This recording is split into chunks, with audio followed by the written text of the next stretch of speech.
in the way that it had happened tonight. We had guys that went down. It was a back and forth game. There were some good moments and some really tough and challenging situations. But their heart is what showed up. They continued to fight, continued to believe. You did everything necessary to be able to finish the game, and securing that 10th win. And but like I told the team in that locker room, this team will not be remembered just because of a number. Right? It's going to be remembered by the way that they played, by the passion, by the character, by just the love that they have for each other. And it meant a lot for this team. It meant a lot for our program. And just so proud of every young man that's in that locker room. For our staff, the work that they've put in. Just in all ways. We got a tremendous administration. That there's been a lot of investment in helping us build this program and to getting it back to where ultimately we all know that it needs to be. And but being able to support the players with those resources and their development and just the way that they've worked in all ways. I mean, it just truly is special. And I think tonight capped it off. And you see the joy, you see the excitement for what they've done and all the work they put in. So I'm just proud of our guys. All right, if you have a question for Coach Jared or Jordan, you can raise your hand. We'll start right here in the front on the aisle. If we can get a mic over, Terry.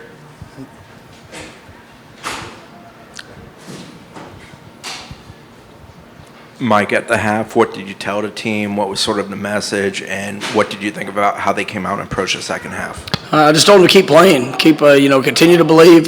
Trust your eyes, trust what you see. Go out there and execute with fundamentals and trust your training. And that's just because things don't go the way that you want them to early, it means you don't always have to scrap a plan, or you don't always have to make these huge adjustments. You just got to continue to believe in what you're doing. And I thought our players went out there and executed at a very high level.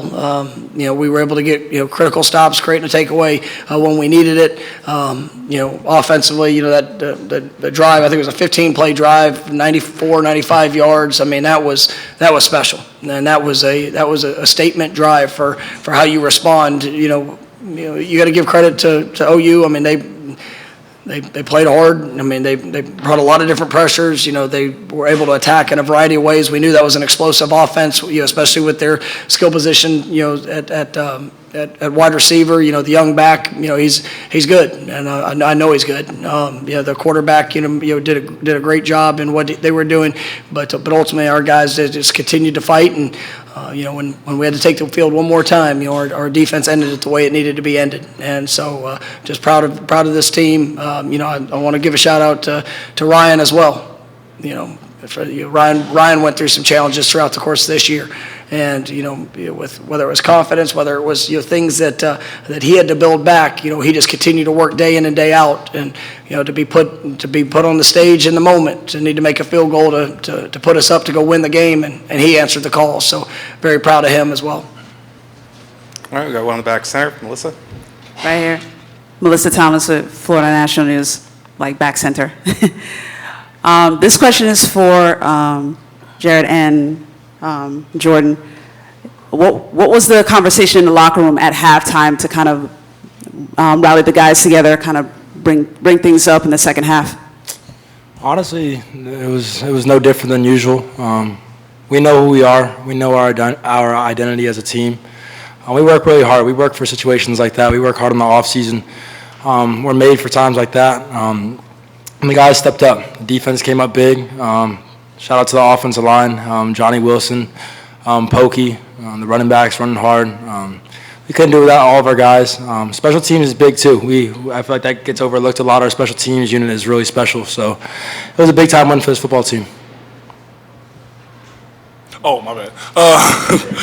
Nah, it was definitely something like that. We were in the locker room. I just came in smiling, and I looked at the defense, and they looked at me smiling back, and we were like, yeah, it's over with. We know what we have to do. Offense is going to put points on the boards. Special teams is going to handle what they have to handle. Everything's going to be fine. We just have to stop them. I looked at the linebackers. I looked at the safeties, the cornerbacks, everybody, and they're just smiling. I'm like, yeah, it's over with. Take one on the left here. Coach, I'm not sure how many starters went down with injuries during the game, but it seemed like a lot. And then when Jasden went down at the end and the whole team came out to him, what was that moment like? Well, I mean, it shows, Jazz is a young man that's been with our team for a year and really came in the summer. But he's a part of our family forever now. And when you see, these guys they know the work, they know the investment. It's one thing to talk about investment when it comes to a football team, and everybody just thinks about lifting weights, practice, all the things that go on the field. When it's investment in who they are off the field, showing that, getting to know a teammate, building a relationship. When you see a guy that goes down, it hurts. I mean, it's well, I try to go out and see every one of them because it's a game that unfortunately that happens. But Jazz played his last game as a Florida State Seminole, but he'll forever be a Nole. And to see our team, embrace him, celebrate, after the game with him, he's sitting there on crutches and celebrating with him. I mean, I just I love the young man, and I'm grateful that I got an opportunity to coach him. And I think you saw the impact that he had on this team, right? Just in the way that they embraced a very tough situation. Got one down front here, one on the aisle, one on the corner. Doesn't matter. All right, Jordan, how does it feel to represent Palm Beach County in this Cheez-IT Bowl and be an MVP? It's a blessing. Growing up in Palm Beach, it was so awesome. I was blessed. My family took care of me all the time. I didn't have to go through a lot with my brother always looking down on me and protecting me, my family, my parents, my sister. I mean, I'm so blessed to represent Palm Beach, but we're not done yet. This is just the beginning. We have another chapter. This is the end of the chapter of this year, but we still have a lot to do. I got a lot of plans for next year and a lot of goals. I can't wait. A lot of work. A lot of work too, 100%. We're actually going to, can you pass that one up? We'll take the guy in front of you. Thank you. We'll take one there, one there, one there. Thank you.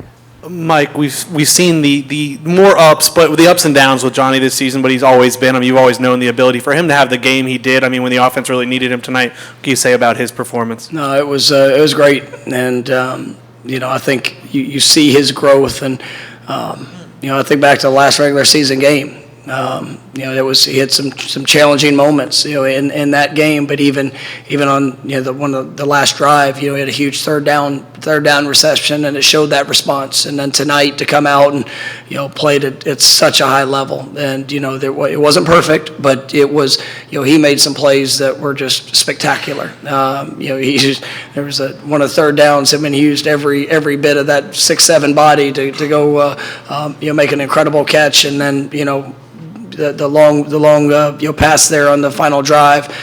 Jordan put it in a remarkable place, hand fighting down the field, and to be able to snag it like he did was special. But he's a special player, and you need those players to rise up in those moments. And you see his growth as the season's progressed, and just excited for what the future holds for him and for this football team. We'll go front row on the aisle. Coach Caleb Brown, Brevard Sports Network. Congratulations on the win. We've now seen this program go from 3 to 5 to now double-digit wins for the first time since 2016. Where would you say the state of the program is in playing for a national championship? We're getting better, and that's our objective. Is every day we go out on the field, or in the classroom, or whatever we're doing, and we want improvement. Right? I will put no limits to what we can accomplish as a team, and I was disappointed in some of the setbacks that we faced earlier in the season, but these guys never stopped working. They never stopped believing. This is a special place. This is a remarkable program to be a part of, and it's not just the things of even the history in the past. It's the people. And when you get them around, the past players that have come around, and you see their support, you see their excitement, you see their joy. We represent them. We represent. That fan base that was out. That was special tonight. You look. We played in a couple different places, going to New Orleans to kick off the season in a classic game, and the Nole family showed up. Tonight in the bowl game, once again the Nole family showed up. This is a remarkable program to be a part of. But I get to coach guys like this, and I know that when I watch them work, when I watch them what they pour into it. They're challenging themselves to be the best they can be, and for where we're going, I can promise you, there's great days ahead in Tallahassee. Right? The future is very bright for this program, But it's because of the people that we have. It's because of that, that constant push to get better, and guys are just willing to fight the fight. All right, we'll take one from Jamie, then Matt on the other side of Jamie, and then we'll keep moving. Coach, you kind of talked about it. I'm just wondering, do you allow yourself to savor what just happened tonight and what happened throughout this season after, the struggles that you went through the first 2 years?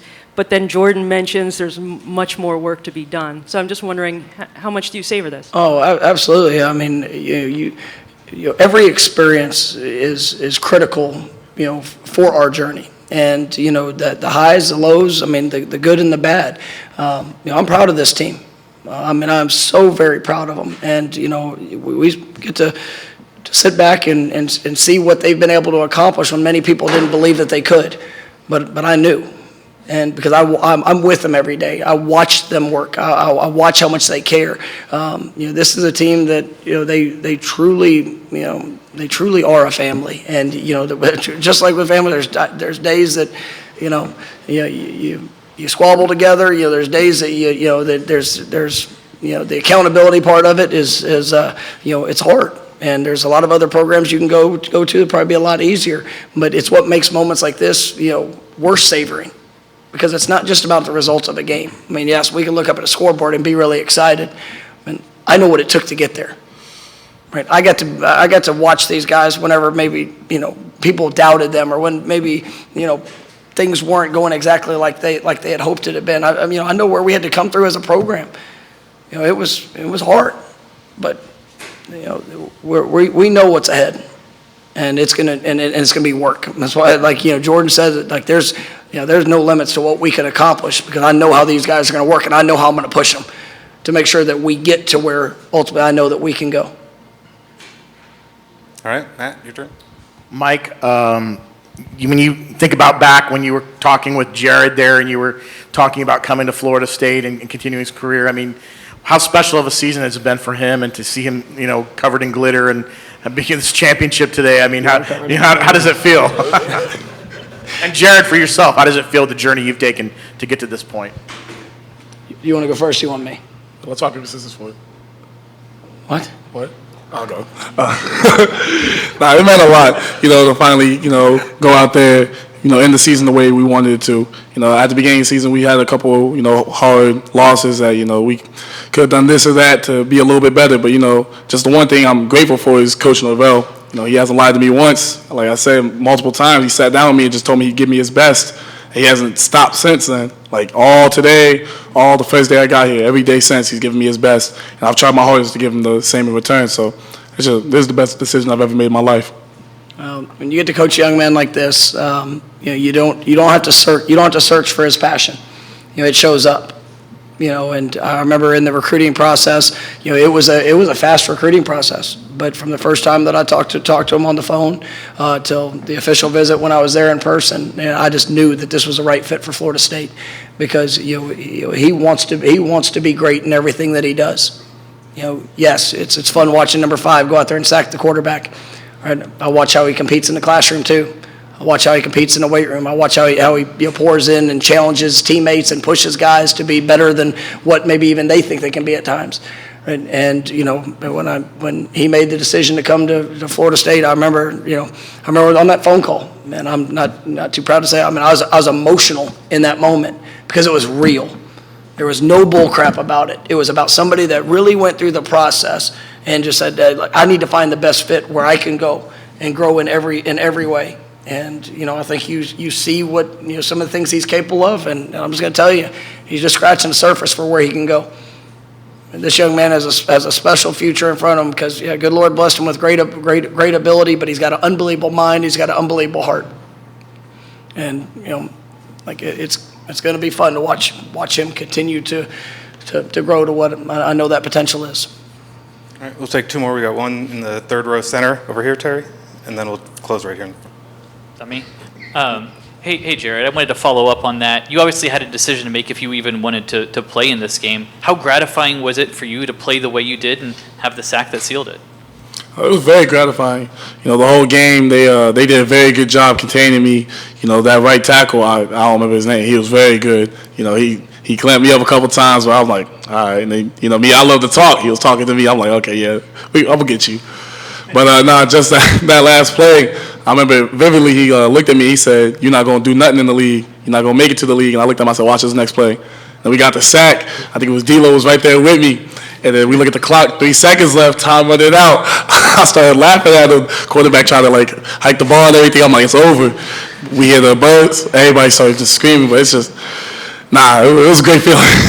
That is impressive detail. I'm telling you. I'm telling you. I hope you enjoyed that. That was awesome. I did. Actually, 2 more. We'll do one down here and then one center in the third row there. Question for you, Mike, and then Jordan, if you want to add on to this, be my guest. Pokey Wilson's a guy that's been in this program for many, many years, and with all the transfer talent that came in this year, there was obviously some more competition. Can you just talk about the development and the work ethic of Pokey, because he ended up having, I'm pretty sure statistically, his best season here at Florida State. He is he's a wonderful player. Somebody that very versatile in his skill set. Has made so many big plays for us this year. But you trust the process of growth, and what competition's you're either gonna rise to it or you'll let it pass you by. And Pokey just his work ethic. The amount of he's not the biggest guy in the world, but when you look at how consistent he is of being at practice, of working to get better. He'll give everything that his body has to go out there and compete, and he's a great competitor. And I think you saw with a lot of really talented players that have come in around him. He still defined his role because of that work ethic. And there's a lot of guys that have been here since the beginning of this staff's arrival, and guys like Pokey, guys like you sit there and Robert Cooper. That's my heart right there. Just being able to hug him after the game, and knowing that all that he's done. There's just so many stories like that with players that have come in and guys that we've recruited that are very talented, but they continue to push and have continued to improve, and I'm excited about where their future is going to take them. All right, close that over here on the right. Coach already talked about this a little bit, but I want to ask the players, how nice was it to see Ryan Fitzgerald get out there and get that kick to win the game after everything he's been through this season? No, like I mentioned earlier, that was it was a special moment. You talk about response, you talk about growth, you talk about continuing to try to be the best that you can be. It doesn't mean it's always going to go your way on the journey, but sometimes the challenges are necessary. You got to know what you can go through to be able to prove what you can get through. And Ryan has done that, and that was a big moment for him. It's one that it was a difference in the game, and just proud of him, proud of this team, and grateful for the opportunity that I have to be able to work side by side with him each day. All right, thank you guys. Appreciate your time. We'll have a few more players in here before you hustle off, but we'll get a few more guys.